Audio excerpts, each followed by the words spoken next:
So a party for Damian Lillard in a basketball game broke out. And the Blazers won it. The Blazers won it. They did. And it was an impressive win. 119-116. Blazers beat the Milwaukee Bucks. And I think if you could write it up as a Blazer fan anyway, I thought it was going to happen. I thought Dame was just going to rip our heart out. And buddy, it was lining up for Dame to have that opportunity. Yeah. But it turns out Brook Lopez said, no, my time. Weird move. We do have to give a ton of credit to Malcolm Brogdon, who completely broke off from any script and went anyone but him. Yeah. He completely left Brook Lopez and disregarded Dame's step in and shot for the step back defensively. Yeah. Malcolm knew that footwork and was like, not getting me there. I'm going to go to the step back. But after Brook took the pump fake, Malcolm stunted a little bit. There was a window. There was a small window that he could have passed, but he just said, nope, green light. Red light, green light, green light. And the Blazers win. But I think when we think about that game, start to finish, man, it was everything that Blazer fans have wanted to see.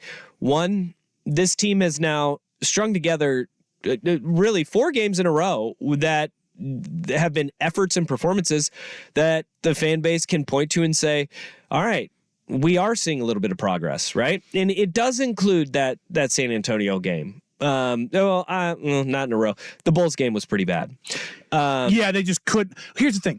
Both those games were fine in the sense of what they tried to accomplish. They just couldn't hit the broadside of a barn shooting. Yeah. Execution-wise, I thought they were good. And we can go 5 of 6 then. We can go 5 of 6 starting in that Oklahoma City game where they got host. Mm-hmm. And then obviously the Rockets game that they pull out a W.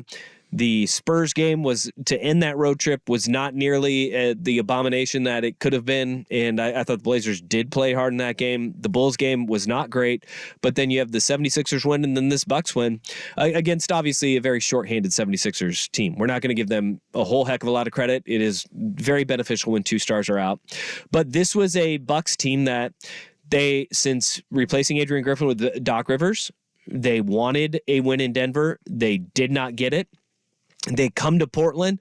They think that this is going to be their get-right game, and the Blazers handed them a loss, man. And, Damian Lillard did not play his best game. There was a lot of emotion. There was a lot of stuff weighing on him.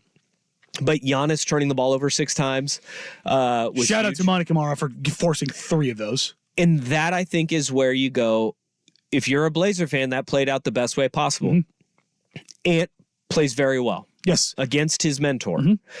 Hits the game winner. Scoot Henderson's first half was electric. His best first half of the season, maybe his best half of the season.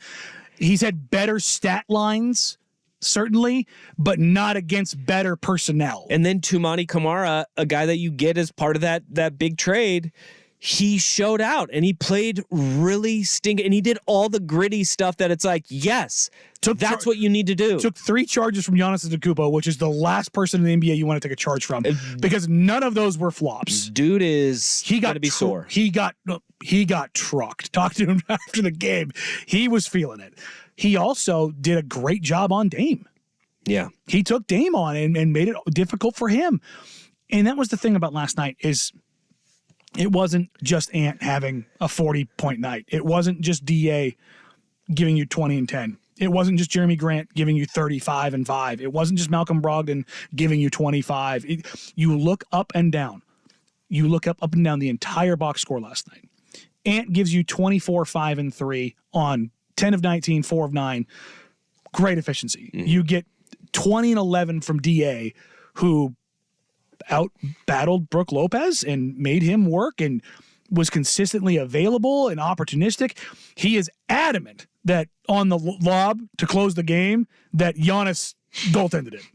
He was 3 chances the Blazers had at that bucket. He was absolutely on one after the game talking to him. He was laughing about it, but he said his hand was in the rim. He goes, that was a goaltend. We're going to get like a last 2-minute report on this game and find that they missed one in favor of Milwaukee. I haven't been able to watch it back yet because I got home so late last night, but he was adamant that his hand was in the rim. But with the exception of that group of possessions, which I think the Bucks play their rear ends off to try to secure that.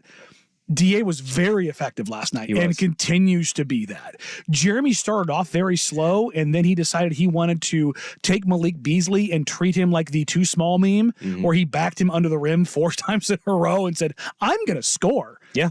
And he got rolling. Then Brogdon is rolling. And all of this, though, is set up in the first half by Scoot Henderson coming in with his first shift. And we talked about this when Scoot was drafted, how well he played under the lights. And that was kind of he gets up for this. This is the first opportunity he has had to do that. Against Victor Wembanyama in the G League showcase in Vegas last year in December, that was when he kind of caught fire. And so he gets this opportunity last night, and he shows out. He throws down that absolute vicious dunk, jumps up in the air, bodies Giannis, finishes an incredible layup. At the end of the quarter, walks the defender down with 0.8, pulls and knocks down the 3 to make it a 37-38. I mean, he just had play after play after play, and he kept the juices going for the crowd. And you started to get a little nibble of what this team could possibly be in a couple years. What I think is so dramatic in when you watch Scoot is the command that DeAndre Ayton has on the defense, because he is really good in that mid-range. That he can hit that shot. And he gets it up so quick. It's insane. And so they're not playing off him really at all.